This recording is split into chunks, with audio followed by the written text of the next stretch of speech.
Hey friends, so some of you may or may not know, but I lived and taught in China for a year and I absolutely loved it.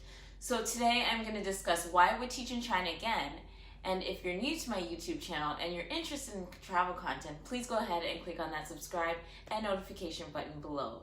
That way you'll be the first to know when I release a new video.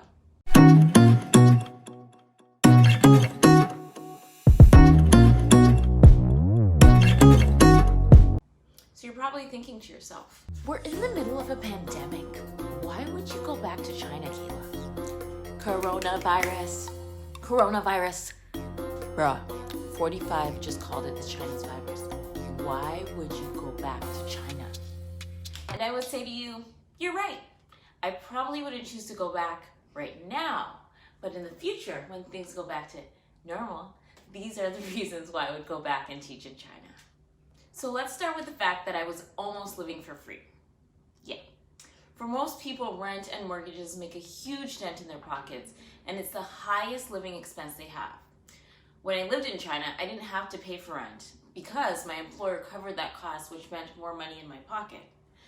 Other friends I know who lived in China, if they paid for rent, it was either extremely low or they received some kind of allowance from their employer to help cover that cost. Food is usually the second highest expense for most people. In China, when I was working, my employer usually provided me with lunch, and for the times that I actually had to purchase my own food or groceries, it was really cheap, and I mean it didn't break the bank at all. I can't even begin to explain the amount of food that I could buy for just $20 Canadian.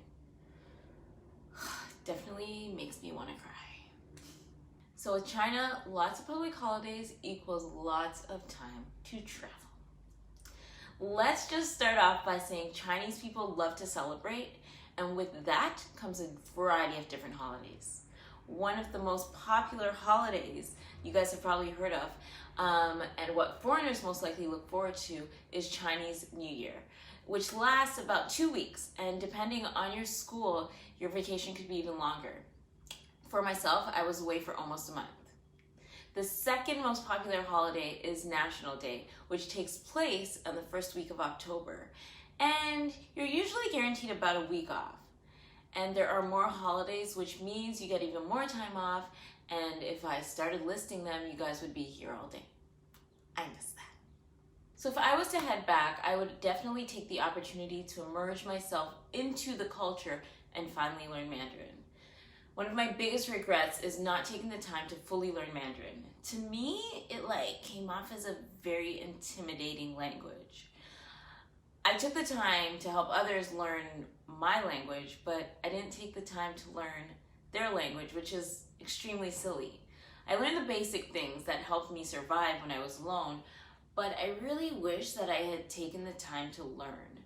So if I was to go back, that would be the number one thing on my list of things I want to do. So another reason why I would want to go back was because teaching was fun and being appreciated by the parents and students was awesome. For me, teaching the children was a blast. Not all days were perfect, but I would say 98% of the days I left work, I left with a smile on my face. Not only did I have a blast teaching, but the parents were so appreciative of my work, and that made me feel like I was actually making a difference in their lives. I really do miss those kids. They were fun. So if any of you guys are thinking about teaching in China once this pandemic is over and it's safe to travel again, I hope the reasons why I would go back inspire you to do the same. Also, if you're planning on teaching abroad, please let me know in the comment section below. Down there. So I can know what you're planning on doing. And also be sure to check out my other videos on China, here and here. Yeah. And if you haven't already, please smash that like button and be sure to subscribe. If you have any questions at all about teaching abroad or in China, send me an email, which I'll leave in the description below. Stay restless, friends, and peace.